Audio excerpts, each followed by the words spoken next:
Sir చెట్లకి పెడతానే ఉన్నాం సంవత్సరం నుంచి. ఈసారి కాపు వచ్చిందిలే, పంట అప్పులు తీర్చుకుందాంలే అనుకున్నాము. ఇది ఇట్లా అయిపోతాను సార్, ఏం చేయాలి మేము? నీళ్లు కొట్టినాము, సరుపు కొడతాము, మళ్ళీ మందు కొడతాము, పూతలు రాలిపోకుండా, అయినా పట్టుకోలే. పోదు, ఇదంతా దుమ్ము వల్లే. చూడు సార్ ఎట్లయిపోయినాదో.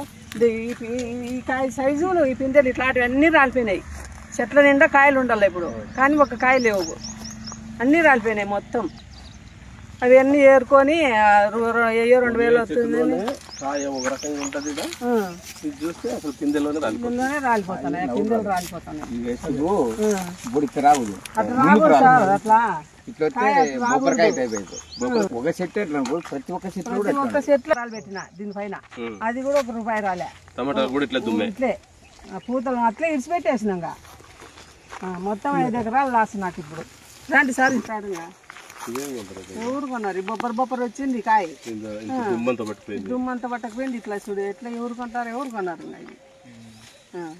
5 సంవత్సరాల నుంచి సాక్కున్నాం సార్. 5 ఏళ్ళు ఇప్పుడు అప్పులు చేసి సాకిన.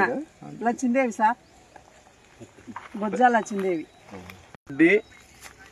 భర్త లక్ష్మీదేవి గారు ఒంటరి మహిళ అయింది. భర్త చనిపోయినప్పటికీ ఈ తోటలు పెట్టుకుంటే ఏదైనా ఈ చీని తోట మీద అయితే కనీసం కొంత కుటుంబానికి ఉపయోగపడుతుందని 5 ఏళ్ల నుంచి చెట్లను పెంచింది. 5 ఏళ్ల తర్వాత ఇప్పుడు వచ్చినటువంటి ఆదాని కంపెనీతో చూస్తున్నాం మనం, దుమ్ము మొత్తం చెట్ల నిండంతా దుమ్ము చేరిపోయింది.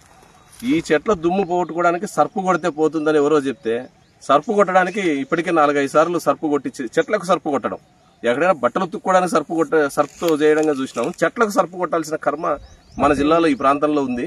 సర్పు కొట్టిన తర్వాత కూడా ఈ రోజు కొడితే రేపు ఉదయానికే మళ్ళీ దుమ్ము చేరుకుంటుంది. తీరా ఇప్పుడు కాపు వచ్చినటువంటి కాయలు చూస్తే ఈ రకంగా దెబ్బతినిపోవడమో, లేదంటే వచ్చిన అంతో ఇంతో ఉన్న కాయలు కొనేవాళ్ళు లేడు, కనీసం కొనే పరిస్థితి కూడా లేదు. ఇప్పుడు చూస్తున్నాం మన చేతులు ఎక్కడ ముట్టుకుంటే అక్కడంతా దుమ్ములే, ఈ కాయల నిండా దుమ్మే.